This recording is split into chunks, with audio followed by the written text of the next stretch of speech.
Hi, beautiful children. Welcome to episode 2 of Yummy Math with Valdez. Today, we're going to talk about angles of elevation and depression. So here's what you're going to need for today's lesson. You need 2 baking sheets. You could probably get away with 1, but just to be on the safe side. You're going to need some Dino nuggets, essential breakfast of champions. You're also going to need shoestring potato fries. Now you can get any kind you want.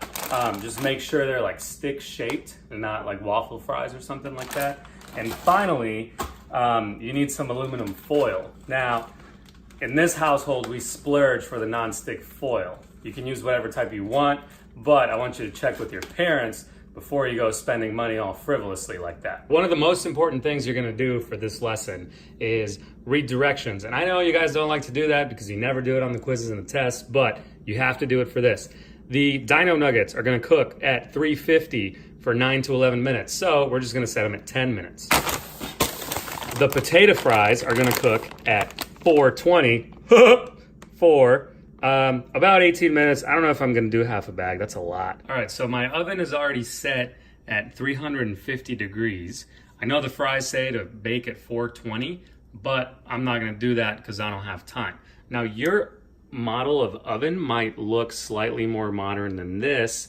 I have not yet replaced old trusty here because I'm still waiting for my big bag of respect and money from the teaching gig. The timer here is broken, so I put some tape over it because it was also telling the wrong time, so it was making me late to work. But this is a super easy geometry recipe for those of you who are afraid of cooking, or those of you who will probably burn water, because you'll notice all you have to do is put the stuff in here, shut the lid, set your timer, and you're good to go.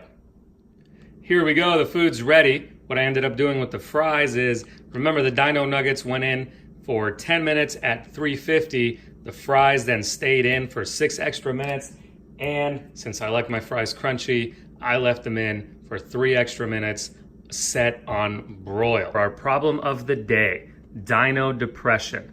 You'll have to excuse the crudeness of my model. I didn't have time to paint it or build it to scale, but we have a Stegosaurus right here and a T-Rex up on the top of Fry Mountain. The Stegosaurus spots the T-Rex and he's like, oh no, I gotta get away. So he sort of nonchalantly walks about 150 feet away from the base of Fry Mountain. So he ends up over here grazing on some grass. That was a bad idea because T-Rex has a zip line right here. He's gonna use his tiny arms to glide down and eat the Stegosaurus.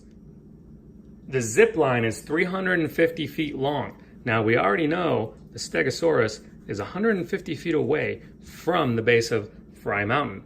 The zip line, we said, was 350 feet. What is the angle of depression from the T-Rex to the Stegosaurus?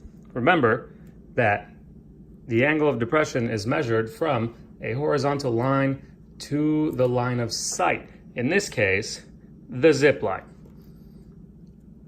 Also remember that this horizontal line here is parallel to this horizontal line here. So yes, even though our angle of depression, theta, would go right there, it is always congruent to the angle of elevation because they are alternate interior angles. Based on what we learned from the Sokotoa man, what we have here in reference to our angle is an adjacent side and the hypotenuse, which is cosine.